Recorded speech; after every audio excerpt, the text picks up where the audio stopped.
tema es evaluación de la sobrevivencia de cactáceas trasplantadas. Adelante. Buenas tardes, el doctor me favor de presentarme. México es un importante centro de concentración de cactáceas. Cuenta con aproximadamente 700 especies. Aparte, cuenta con un alto índice de endemismo tanto a nivel genérico como específico. Sin embargo, y pese a la importancia que las cactáceas representan para nuestro país, el número de especies enlistadas en alguna categoría de riesgo es considerable. Los programas de rescate y reubicación han sido una estrategia para la conservación de la biodiversidad, así como para la mitigación de los impactos por causas antropogénicas que se tienen en los ecosistemas. Por lo anterior, el presente trabajo pretende evaluar la sobrevivencia en dos localidades, en la localidad de Mina, con vegetación del matorral desértico rosetófilo, y en la localidad de García con vegetación de matorral desértico micrófilo, como parte de los programas de rescate y reubicación de cactáceas en el estado de Nuevo León. El proyecto de Mina fue autorizado en el año 2011, se realizó el rescate y reubicación definitivo para el año 2013. La primera evaluación de sobrevivencia se realizó en el año 2014 y posteriormente se realizó una nueva evaluación en el año 2015. En el caso de García se autorizó el cambio de uso de suelo en el año 2014 y se hizo el rescate de reubicación en el año 2015 y la evaluación de la sobrevivencia se realizó en el año 2016. Como hipótesis tenemos que la sobrevivencia de cactáceas trasplantadas presentará variabilidad en dos ecosistemas. Como objetivo general o principal tenemos la evaluación de la sobrevivencia de cactáceas trasplantadas dentro de dos ecosistemas. Como objetivos particulares tenemos la descripción de la técnica utilizada para la realización de estos rescates y reubicación. También evaluar la variabilidad que existe entre la sobrevivencia de las cactáceas trasplantadas y evaluar el grado de similitud que existe entre estas dos comunidades vegetales. La ubicación del área de estudio se ubica en el municipio de Mina, entre las coordenadas 26 y 100 al noroeste del Centro de Reinserción Social. La segunda localidad se ubica en el municipio de García, entre las coordenadas 25 y 100, al sur del predio, que es un fraccionamiento habitacional. En cuanto a las características generales de las áreas de estudio, para la primera área, que es Mina, tenemos un clima seco estepario con temperaturas medias de 24 grados centígrados, precipitaciones de 270 milímetros, así como suelos regosoles y litosoles. Y como ya les mencionaba, son de vegetación de matorral desértico rosetófilo. En cuanto a García, tenemos que su clima es seco a muy seco, con precipitaciones que oscilan entre los 16 grados a los 24 grados y con precipitaciones que van de los 200 a los 300 milímetros. Suelos aerosoles y litosoles y con vegetación de matorral desértico micrófilo.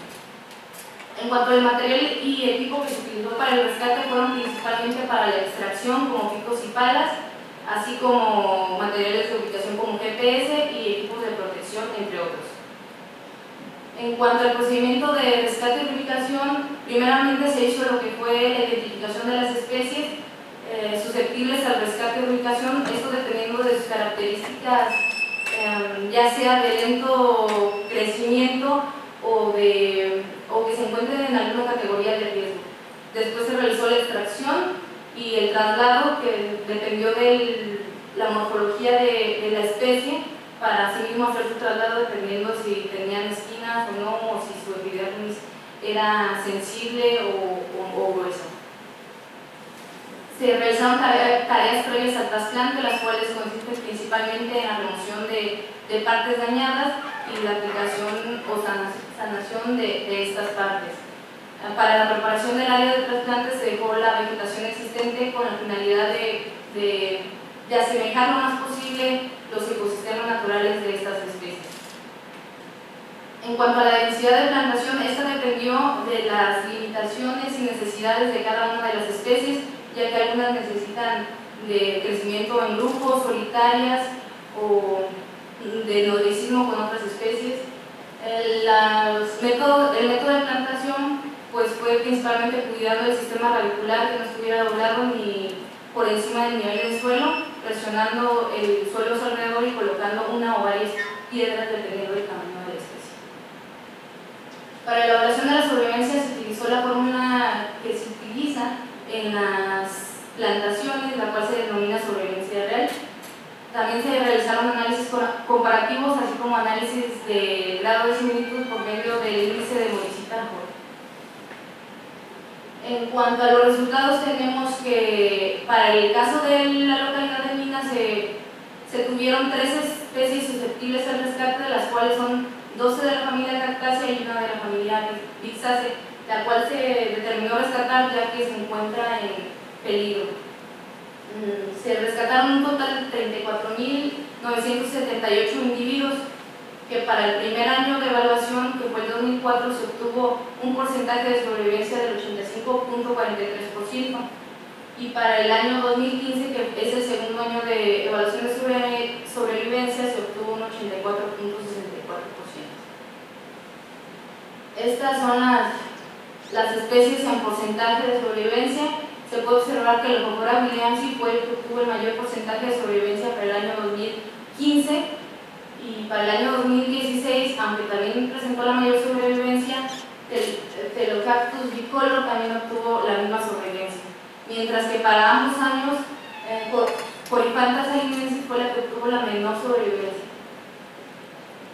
En el caso de García se encontraron 8 especies susceptibles al rescate, todas de la familia Cactaceae.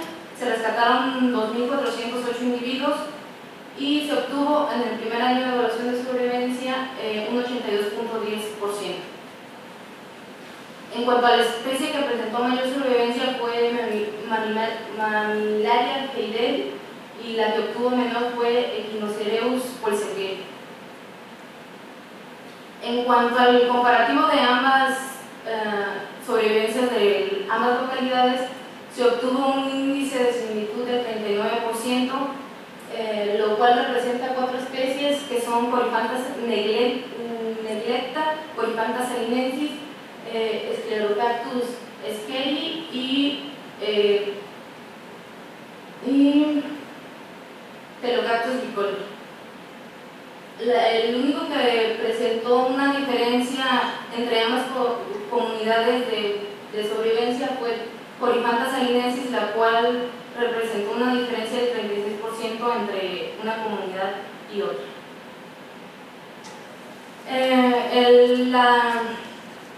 La literatura consultada está de acuerdo en que la identificación, la extracción, el traslado y el periodo de cicatrización son las prácticas que más influyen en la sobrevivencia de las cactáceas trasplantadas, o en la mayoría de los casos de las especies trasplantadas.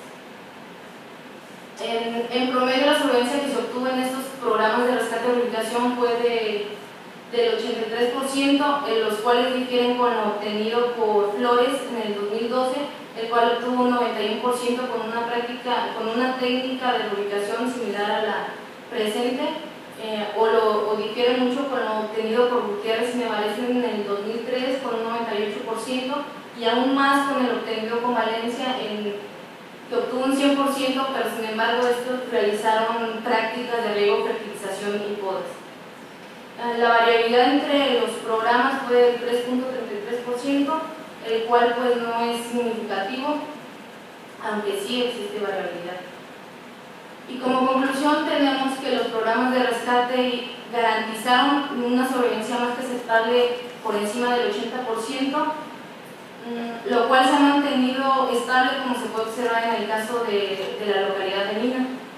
Aun cuando los ecosistemas son diferentes, se le puede atribuir el éxito de la sobrevivencia a las prácticas y técnicas utilizadas para su rescate y rehabilitación. Y el grado de similitud pues, no resultó ser distintivo, ya que la semejanza que presentan nada más es de 4 especies y no sobrepasa ni el 40%.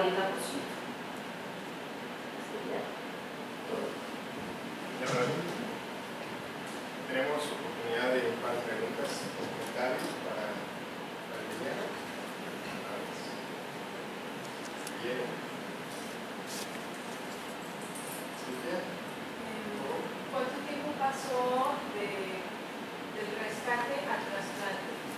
Todas se las plantaron temporalmente, aproximadamente en un mes o dependiendo de la especie, ya que algunas necesitan más periodo de cicatrización.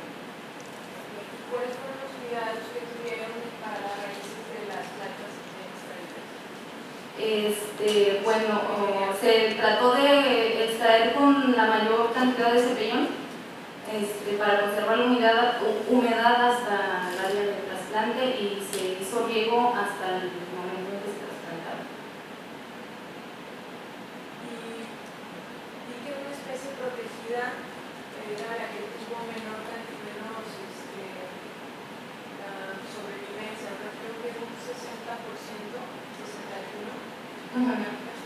¿A qué se debe? Bueno, eso muchas de las veces depende de la morfología de la especie. Aún no llego a esa parte de evaluar las características, de cómo las características influyeron en su sobrevivencia.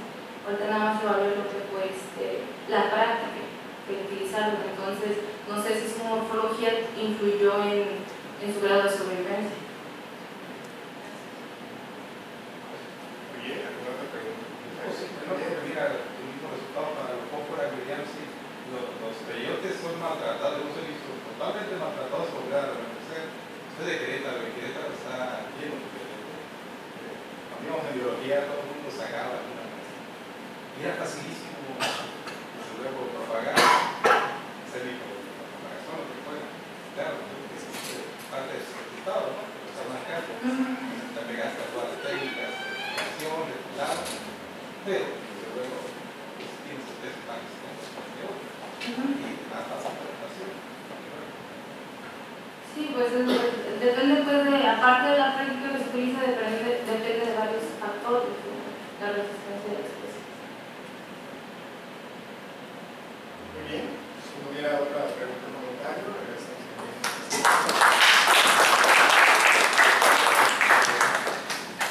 Y Sebastián y continuamos con la presentación del ingeniero Sebastián Medina Lavallée, que presenta un seminario de tercer nivel de maestría con el tema influencia de la composición y estructura de los bosques y sus roles a nivel global con las infestaciones de escarabajos de los compresores. Una de las principales incertidumbres que existen en la actualidad es sobre la influencia de los bosques que proviene a que sean atacados por escarabajos, especialmente por sus brotes epidémicos. Los brotes epidémicos se desarrollan desde América del Norte hasta América Central y estos brotes, además de romper con el equilibrio ecológico, causan grandes pérdidas tanto económicas que influyen en un gran reto para el sector forestal y principalmente para los manejadores forestales de la actualidad. Bueno, ¿cuáles son los factores que influyen a los brotes epidémicos de escarabajos procesadores? Uno de los principales son los factores bióticos, los cuales son como la modificación de la dinámica poblacional de los escarabajos, el vigor de los árboles, la interacción ecológica entre varios árboles. Estos factores están influenciados también por los factores abióticos, que son los principales condicionantes de que se produzcan las plagas forestales, principalmente la precipitación, la temperatura, además de algunos eventos climáticos extremos que pueden causar un desequilibrio. Además de esto, tenemos algunos factores antropogénicos, como los incendios provocados, la contaminación y algunos otros, que provocan un desequilibrio ecológico, lo que causa que haya grandes pérdidas, como ya lo había mencionado, tanto ecológicas como económicas. Entonces, ¿cuáles aspectos de estos podemos influir nosotros? Pues los factores abióticos no. Entonces tenemos que considerar qué factores bióticos podemos alterar para ver en qué está influyendo. Entonces ahí vamos en aspectos de la composición y estructura del bosque que influyen a las infestaciones de escarabajos descortezadores. Tenemos que el diámetro y la altura son buenos indicadores para predecir la susceptibilidad de los bosques a los brotes epidémicos de escarabajos descortezadores.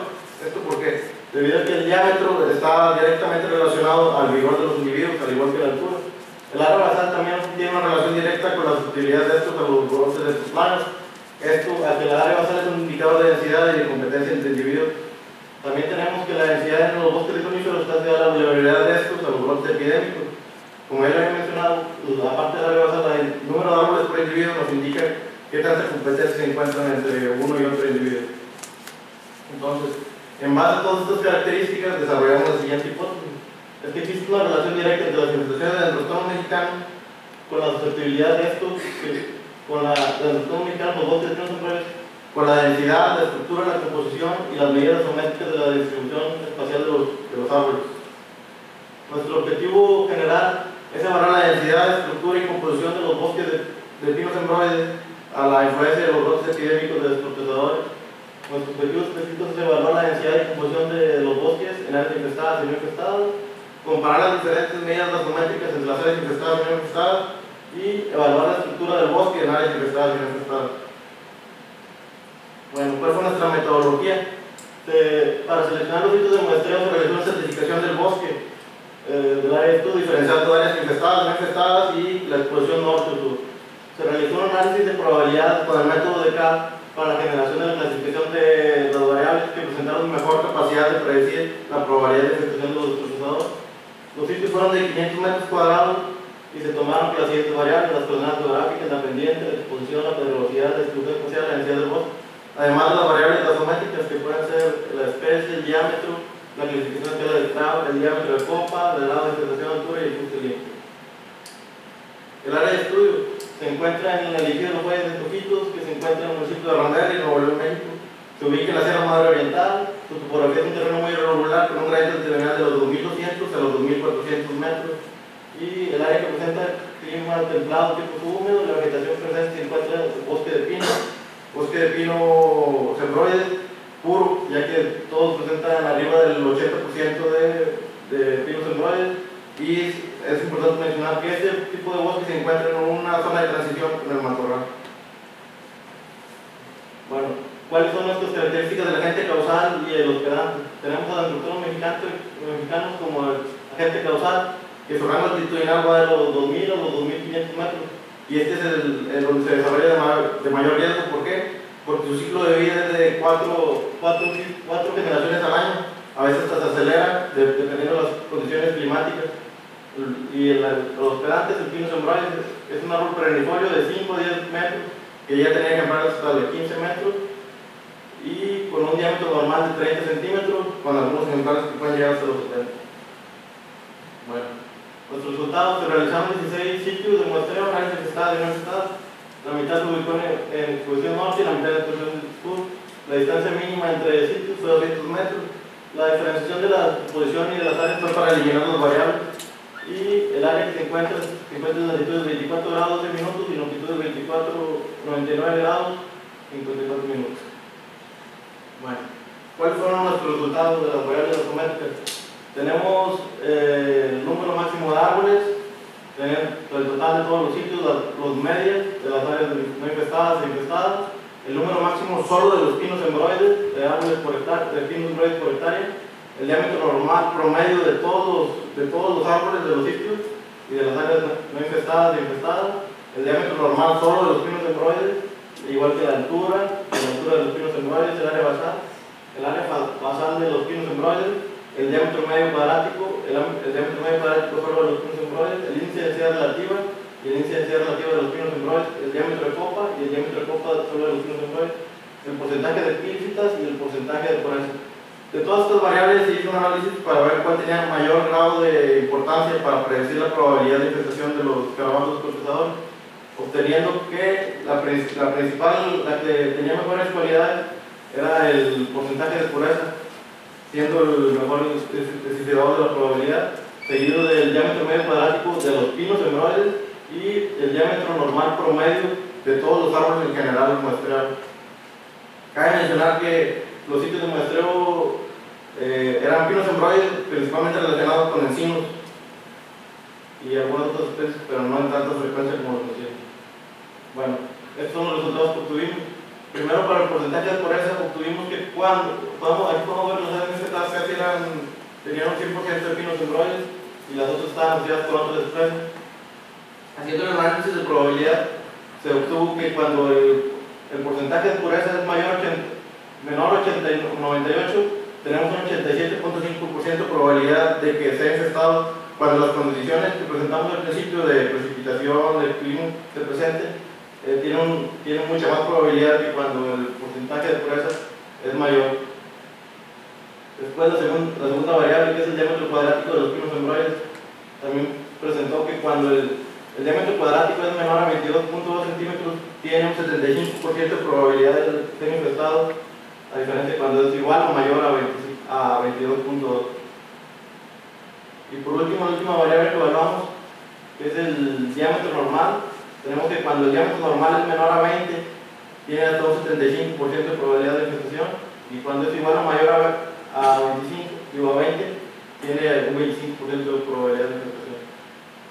Como discusión, tenemos que, si bien es cierto, la diversidad de las especies en situaciones normales beneficia los aspectos ecológicos de un bosque, se tiene que tener cuidado con la competencia y las ventajas ecológicas que puedan tener una especie sobre otra, como en este caso los encinos sobre los pinos hemorroides, y que el manejo de densidades nodales es una herramienta fundamental para disminuir el riesgo de infestación. Se debe considerar reducir la densidad y controlar la diversidad de especies en áreas melorquías, como aquí podemos ver los pinos hemorroides muertos compitiendo por áreas con encinos. Entonces tenemos las conclusiones. El porcentaje de pureza de pinos hemorroides resultó ser la variable que ofrece mejor predicción de infestación, seguido del diámetro medio cuadrático de los pinos hemorroides y el diámetro normal de todos los individuos.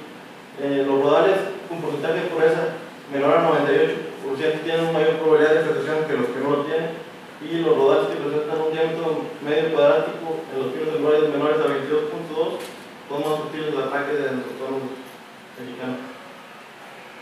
En mi calendario de actividades estamos en el análisis de datos y elaboración de tesis.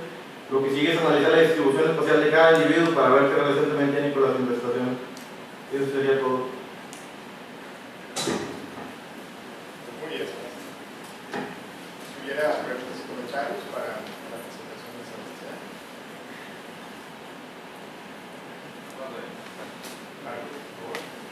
Ahora muy rápido. Okay.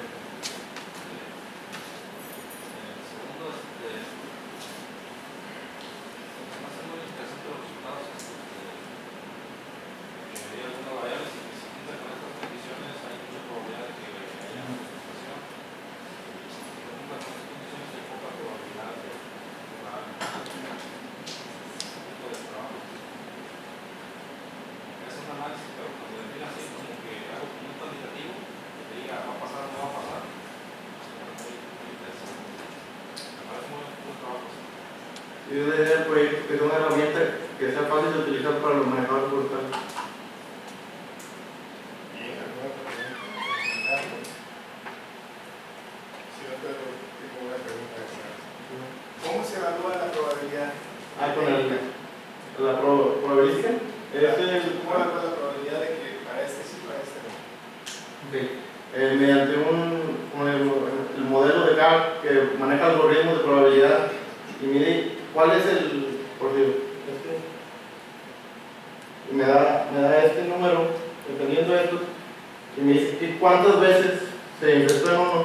Entonces, evaluando las cantidades, el modelo te da cuál es el número de límite de dónde, a partir de ese número va a haber ese porcentaje de probabilidad para que se infeste o no se infeste. Pues un algoritmo de probabilidad, un modelo de CAP que se ha utilizado para muchos estudios de este tipo. Está en el programa de estadística.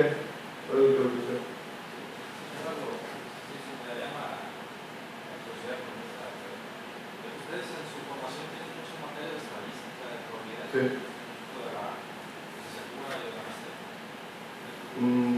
Sí, en maestría tenemos más porque tenemos estadísticos. En este caso, pues, como se utilizó un poquito más, me enfoqué más a probabilidad más que estadística.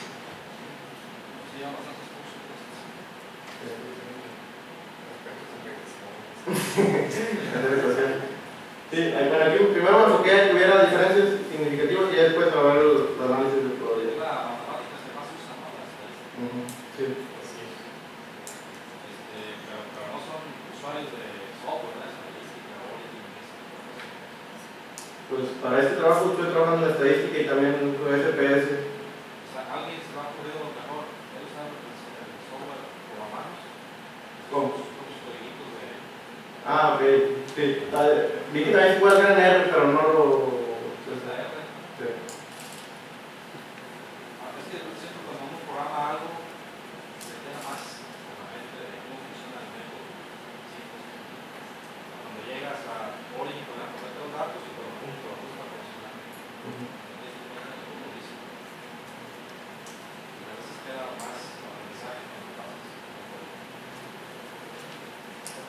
Muy bien. Si no hubiera otra pregunta o comentario,